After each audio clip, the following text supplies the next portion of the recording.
Criminals of the Third Reich did not merely execute directives, they converted sadism into a highly specialized profession. They restructured medicine and jurisprudence into operational tools of extermination. Society expects distinguished university graduates to cure diseases and design civic infrastructure. Instead, these professionals engineered industrial genocide grids.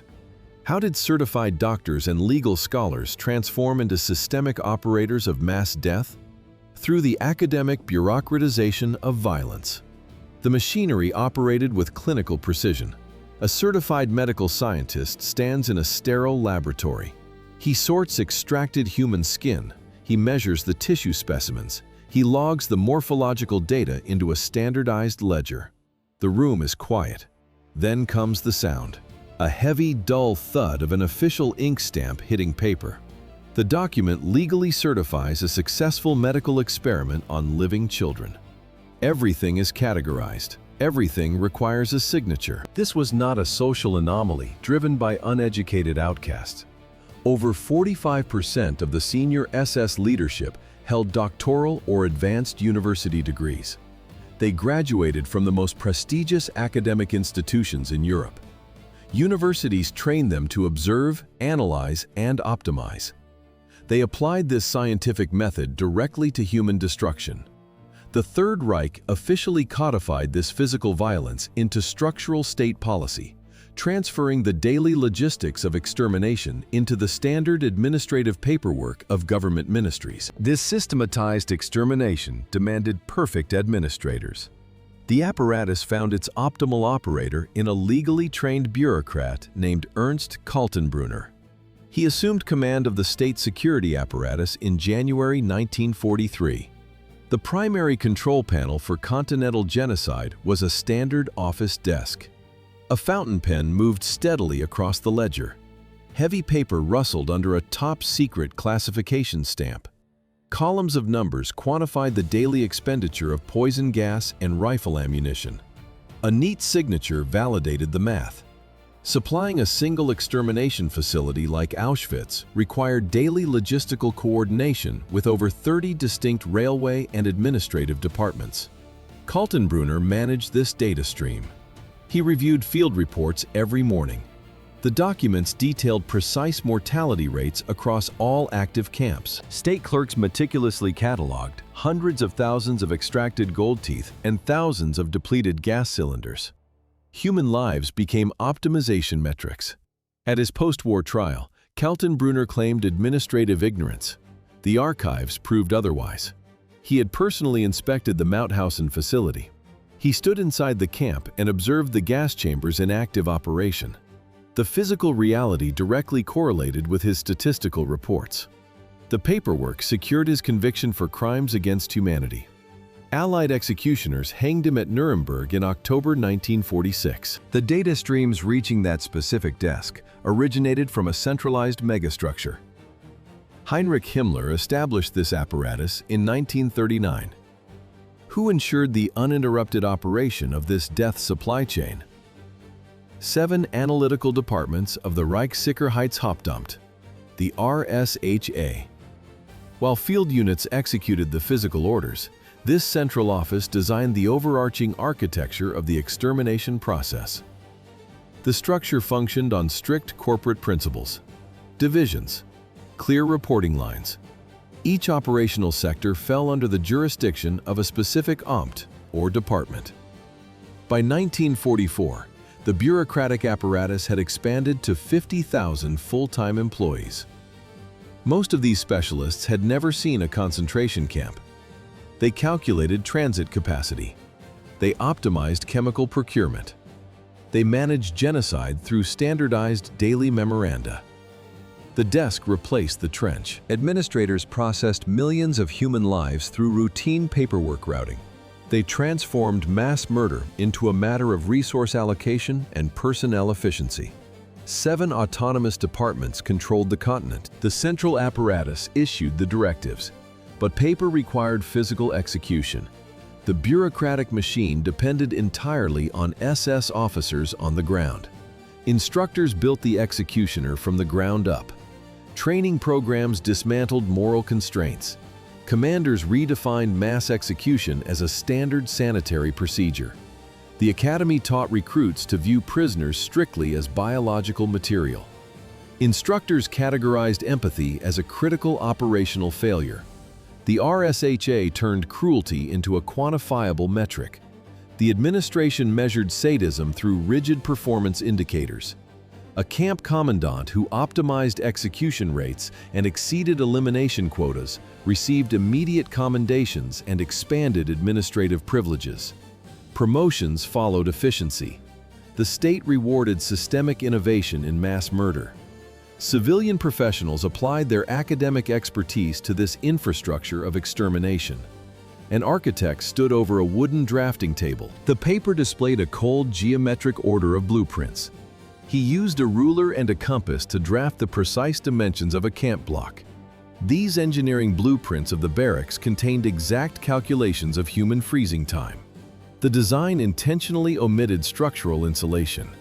The architect utilized standardized horse barracks to maximize nocturnal hypothermia rates among the inmates.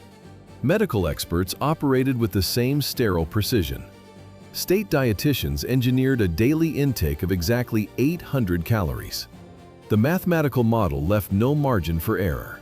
This specific nutritional formula guaranteed the physiological collapse and death of a forced laborer after exactly 9 months of continuous output. Industrial engineers treated extermination as a simple logistical bottleneck. Technicians from civilian contracting firms analyzed the gas chamber schematics. They calculated the precise exhaust ventilation capacity. Their primary design objective focused entirely on maximizing the processing turnover rate while minimizing the required chemical resources. The administration ceased using violence as a political instrument. Mass murder operated as an independent technical objective. For a state officer to process mass murder as an engineering standard, his empathy required systematic erasure. This mental formatting began long before the camps. The timeline shifts back to the end of the First World War.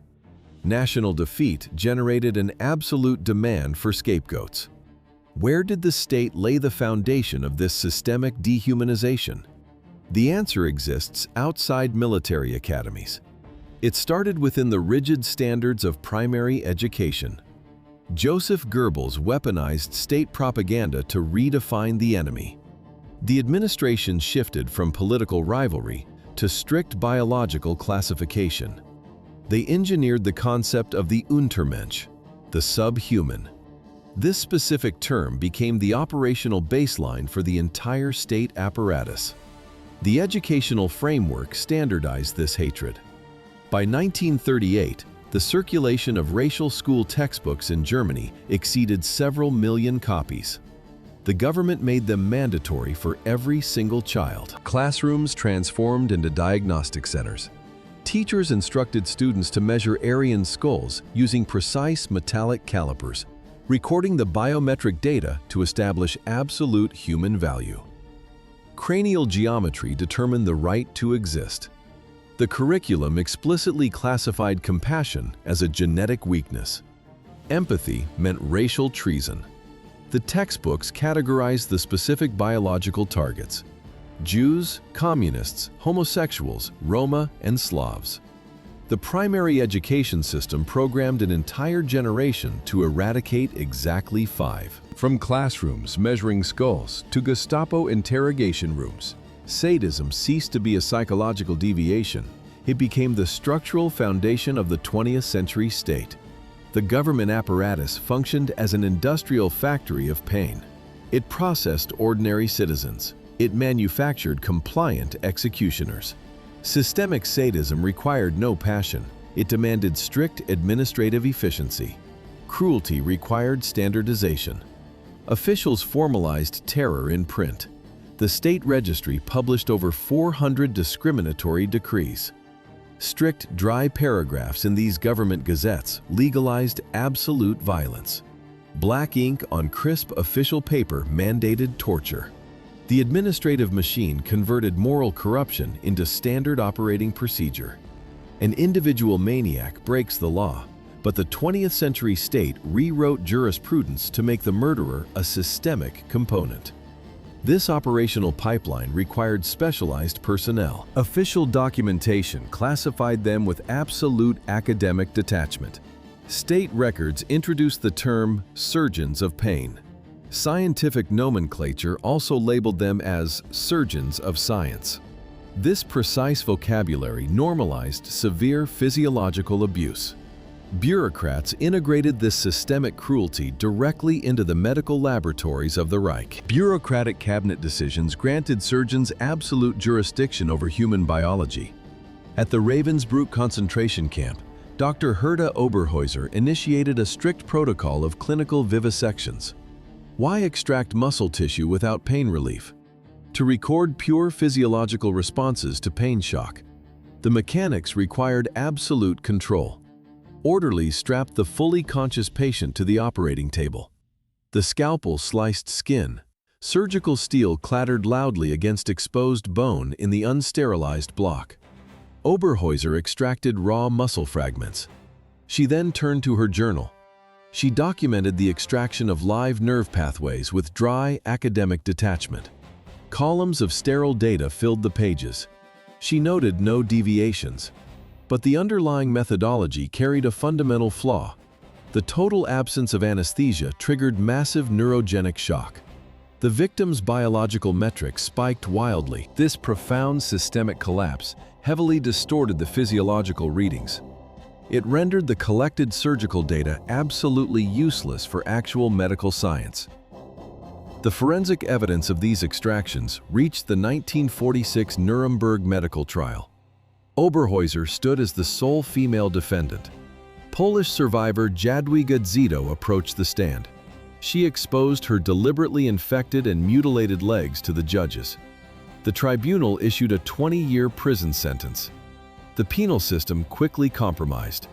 Oberhäuser served exactly 5 years. She opened a private family practice in West Germany. She lived until 1978. But her post-war career collapsed much earlier when a former victim accidentally recognized her face, forcing the regional medical board to permanently revoke her clinical license. Herta Oberhäuser's individual surgical operations became possible only after eugenics secured the status of the State Action T4 program. 70,000. The state physically eliminated this massive volume of patients with disabilities. The system required a strict theoretical foundation. Alfred Pletz and Ernst Ruden supplied the academic framework. They categorized specific human demographics as biological ballast. Theory became practice.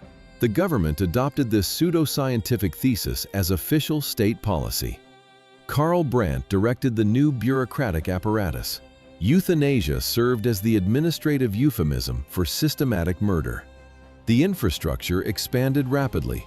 Facilities needed efficient execution methods. Engineers installed carbon monoxide gas chambers. Technicians constructed high-capacity crematoria. The Action T4 logistical schemes, specifically the gas chambers and crematoria, became the direct engineering prototype for the Operation Reinhard death camps. The state tested mass extermination methodology on German citizens first. The conveyor operated with precision. Extermination required administrative closure. Medical personnel processed the casualties. Camp physicians systematically forged thousands of death certificates, manually entering fictitious natural diagnoses. Surgeons clamped the open tissue. They drove shattered glass and untreated soil deep into the muscle layer. While the T4 program systematically eliminated thousands, Karl Gebhardt addressed strictly applied military logistics. Why did medical personnel systematically shatter prisoners' bones? The Wehrmacht required precise clinical data on severe gunshot trauma. The procedure at Ravensbrück followed a rigid surgical protocol. Orderlies fractured the tibia mechanically. Physicians injected Clostridium perfringens cultures directly into the exposed marrow. They packed the lacerations with wood splitters. Finally, surgeons sutured the flesh tight. This sealed the anaerobic environment. Within 48 hours, the distinct necrotic odor of gas gangrene saturated the camp wards. The strategic motive was purely pharmacological. Allied forces standardized sulfonamides for treating frontline infections. The German war machine demanded an independent medical supply chain. Gebhardt needed rapid human trials to validate domestic drug efficacy. Fritz Fischer managed the test variables. He selected the subjects. He recorded the tissue degradation with absolute metric precision. The Nuremberg Tribunal initially secured a life sentence for his systemic mutilations. Authorities later commuted the term. Fischer walked out. He resumed a quiet civilian medical practice. The raw data survived. He died in 2003. Infection and shock data bypassed closed SS archives. The command transferred these clinical records directly to German universities.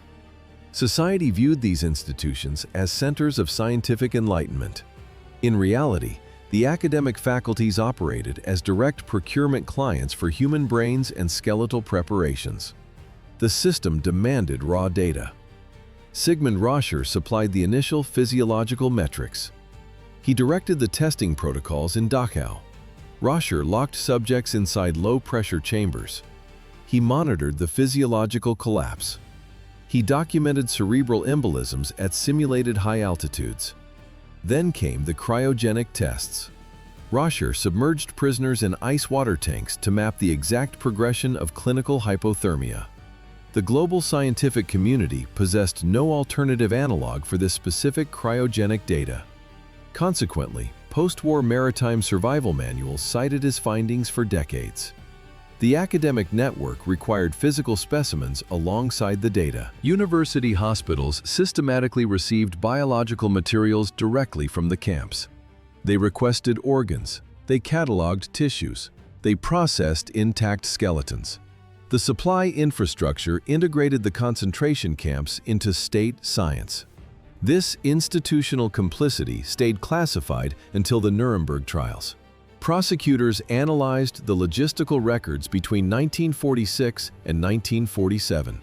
The paper trail proved that the medical establishment had actively ordered the human anatomical preparations.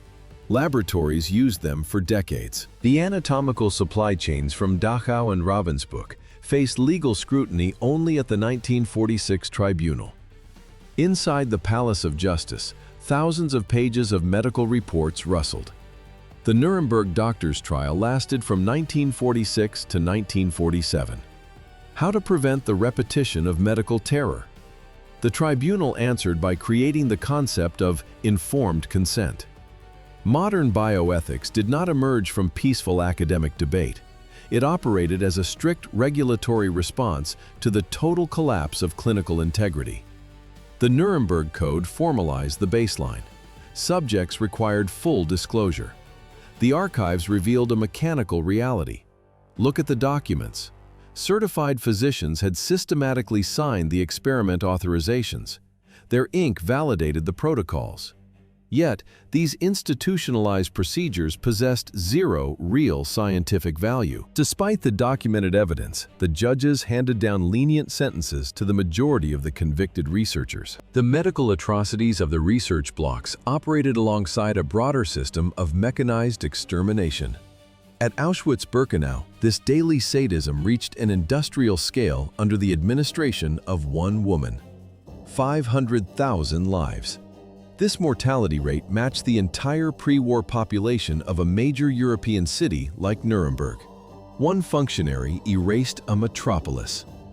Maria Mandl, born in 1912, held the rank of Oberin. She functioned as the chief supervisor of the deadliest extermination center in the Third Reich. How did a single gesture determine the demographics of the camp? Mandl personally processed the arriving transport trains, distributing the human cargo into labor units and immediate death quotas. The mechanics of primary selection were absolute. A train halted at the platform. Guards pulled the boxcar doors open. Mandl stood before the mass of prisoners. A single sweep of her hand split the crowd. Left for temporary labor, right for the gas chambers. She enforced the strict separation of mothers and children. The children went directly to the extermination facilities.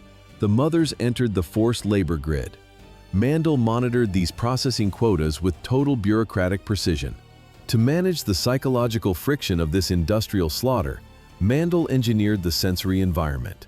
She established the Women's Orchestra of Auschwitz. Mandel conscripted prisoners with formal musical training. The acoustic contrast was deliberate and jarring. The delicate melodies of Franz Schubert cut through the damp air of the platform. Classical music drowned out the heavy boots of marching columns. This aesthetic masking turned mass murder into an automated routine. Her administrative control extended to individual psychological manipulation. Mandel selected temporary favorites from the arriving transports. These prisoners received better rations and safer quarters. Then the operational whim shifted. She ordered their immediate deaths. The cycle of false hope and sudden termination functioned as a calculated behavioral control tactic. But the infrastructure of extermination eventually collapsed. American forces captured Mandel in 1945. During the Krakow trials, survivors detailed the exact logistics of her administration. She claimed strict adherence to official orders until the very end. The tribunal dismissed the bureaucratic defense. The executioner carried out her death sentence in 1948. Mandel commanded the apex of the hierarchy. But the operational foundation of the extermination system relied on 3,500 auxiliary supervisors. The recruitment logistics operated like a corporate hiring drive. The state required personnel to control the rapidly expanding female prisoner population. Bureaucratic rules intervened. The SS structure strictly forbade women from holding official military ranks. The administration classified them exclusively as Gefolge, a civilian retinue. Yet the semantic distinction meant nothing on the ground. The state provided standard ideological indoctrination. The women wielded absolute operational authority over the inmates. One might expect gender empathy toward female prisoners. Instead, 3,500 cold-blooded contractors maintained the daily terror. The primary incentive was pure economics. They wanted money. The camp administration offered financial stability to fill the empty ranks. A female supervisor earned wages significantly higher than standard industrial rates. The state bought obedience with premium paychecks. The vast majority of these recruits transferred into the camp system directly from working-class factory jobs and domestic service, while 3,500 female overseers managed the macro-level isolation. Grassroots terror required operational specialists. Alfreda Winkel represented this tactical tier. Born in Leipzig in 1922, what was the tactical function of the dogs? Animals maximized terror with zero ammunition expenditure. Winkel patrolled the perimeter. She held the leather leash tight. A German shepherd strained against the collar. The target was a severely malnourished woman. Winkel unclipped the carabiner. The animal launched forward.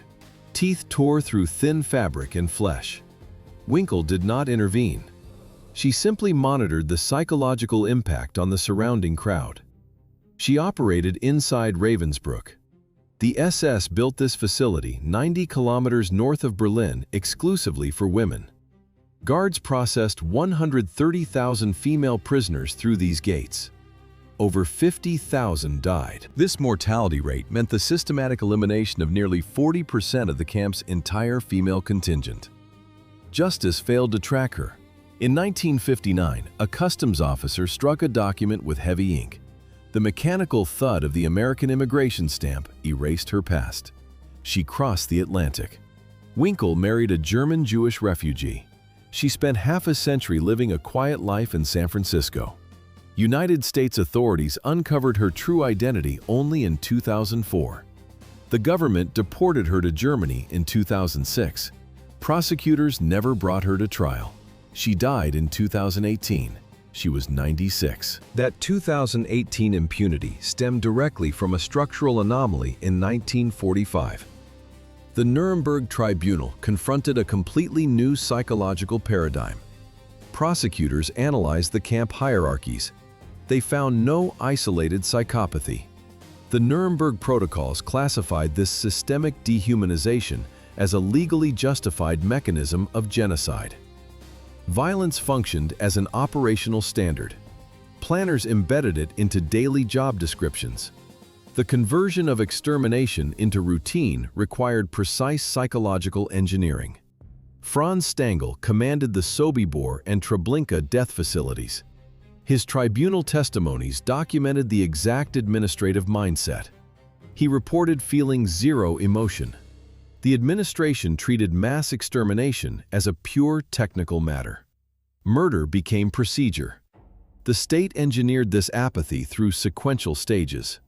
First came theoretical classification. Next came the absolute physical isolation of the targets. Commanders then awarded professional privileges for maximum operational brutality. The final stage achieved total moral disconnection. Ordinary professionals executed extreme violence with bureaucratic detachment. The physical evidence confirmed this total elimination of empathy. Allied forces secured the command centers. Inside the administrative offices, troops discovered everyday objects made from human remains. Investigators found lampshades formed from skin and bookbindings crafted from human leather. The physical evidence found in those administrative offices represented the endpoint of a highly organized machine. The routinization of terror reached its absolute operational ideal in the work of Hildegard Neumann. She directed operations at Theresienstadt. Propaganda presented the site as a model settlement. Reality dictated otherwise. How did the transit hub function? Through mathematically calibrated deportation quotas. Neumann managed the flow of human lives with chilling administrative coldness. She sat behind a desk. The dry rustling of bureaucratic archives filled the room. No anger, no overt sadism, just raw data. She cross-referenced prisoner names against daily capacity targets. She prioritized children and the elderly for immediate removal. She filled out the transfer papers with absolute clerical indifference. A single signature authorized the manifest. The transport order went directly to Auschwitz. This mathematical management required flawless precision. Deporting 90,000 individuals demanded colossal logistical coordination. Train schedules had to align perfectly with the rolling stock of the Imperial Railways, the Reichsbahn. The bureaucratic system processed 140,000 prisoners through the gates of Theresienstadt. 33,000 perished on the grounds. Guards forced 90,000 others into freight cars for immediate extermination. Before Allied forces breached the camp, Neumann vanished. She erased her administrative footprint completely. Investigators eventually traced her post-war movements to West Germany. She assumed a false identity. She integrated seamlessly back into civilian society. The architect of the death quotas secured a comfortable position in a government office. She never faced a military tribunal. She died at 92. A peaceful old age was not an anomaly. It was the statistical baseline of post-war justice. Allied investigators processed the captured personnel files. The data revealed a massive filtering error. Prosecutors applied their own societal biases directly to the interrogation protocols. The system failed. Mid-century courts viewed women through a rigid patriarchal lens. Judges classified female guards as reluctant followers. They assumed women lacked the capacity for systemic violence. The operational reality contradicted this entirely. Female overseers actively competed with male colleagues for dominance. They utilized extreme brutality to secure their ranks within the strict camp hierarchy. Yet the legal system dismissed the records. The global justice mechanism collapsed under its own gender stereotypes. Only fractions of a percent of female perpetrators ever served actual prison terms. Out of the 3,500 women who operated the camp system, military tribunals convicted fewer than 80.